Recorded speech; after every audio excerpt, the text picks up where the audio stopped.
खरं तर कुठलेही पिकाचे भाव हे मागणी आणि पुरवठा यावर साधारणतः आधारित असतात. मागच्या महिन्यात जर पाहिलं आपण तर पाऊस अतिशय अल्प प्रमाणात या ठिकाणी होता आणि म्हणून केळीची काढणी जी होती ती काढणी फार कमी प्रमाणात किंवा स्लो प्रमाणात होती. म्हणून मागच्या जून महिन्यामध्ये साधारणतः जुलैच्या 15 तारखेपर्यंत आपल्याला हे भाव अतिशय जास्त प्रमाणात वधारलेले दिसत होते. सध्या मागच्या पंधरवड्यामध्ये चांगला पाऊस झाल्यामुळे केळीची आवक वाढलेली आहे. परिणामी बाजारपेठेमध्ये आवक वाढल्यामुळे त्याचा दबाव या ठिकाणी भावावर निश्चितपणे पाहायला मिळत आहे. याचसोबत जर आता आपण पाहिलं आपल्या आता आपण नांदेडमध्ये आहोत. नांदेडच्या केळीसोबत इतर केळी म्हणलं तर जळगाव आणि गुजरातमध्ये अतिशय मोठ्या प्रमाणात केळीचं पीक घेतलं जाते. सध्या गुजरातमधनं आणि जळगावमधनं अतिशय मोठ्या प्रमाणामध्ये केळीची आवक सुरू झालेली आहे. म्हणून हे दर आज घडीला पडलेले दिसत आहेत.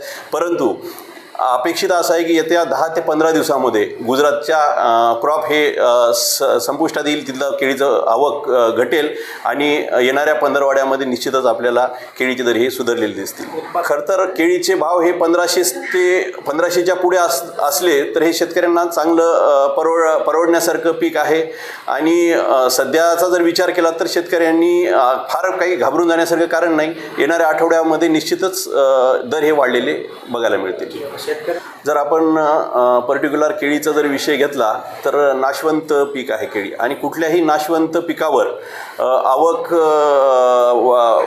वाढीचा आणि आवक कमी असण्याचा इफेक्ट हा फार लवकर आणि प्रकर्षानं जाणवतो. आता मागच्या जूनच्या पूर्वी जर आपण बघितले तर साधारणतः 3000 ते 3100 रुपयापर्यंत केळीचे दर हे गेलेले होते. निश्चितच आज केळीचे दर प्रचंड प्रमाणात पडलेले आहेत. आज 1300-1400 रुपयावर केळीचे दर आलेले आहेत. पण येणाऱ्या आठवड्याभरामध्ये हेच दर आपल्याला 1700 ते 1800च्या वर गेलेले दिसतील.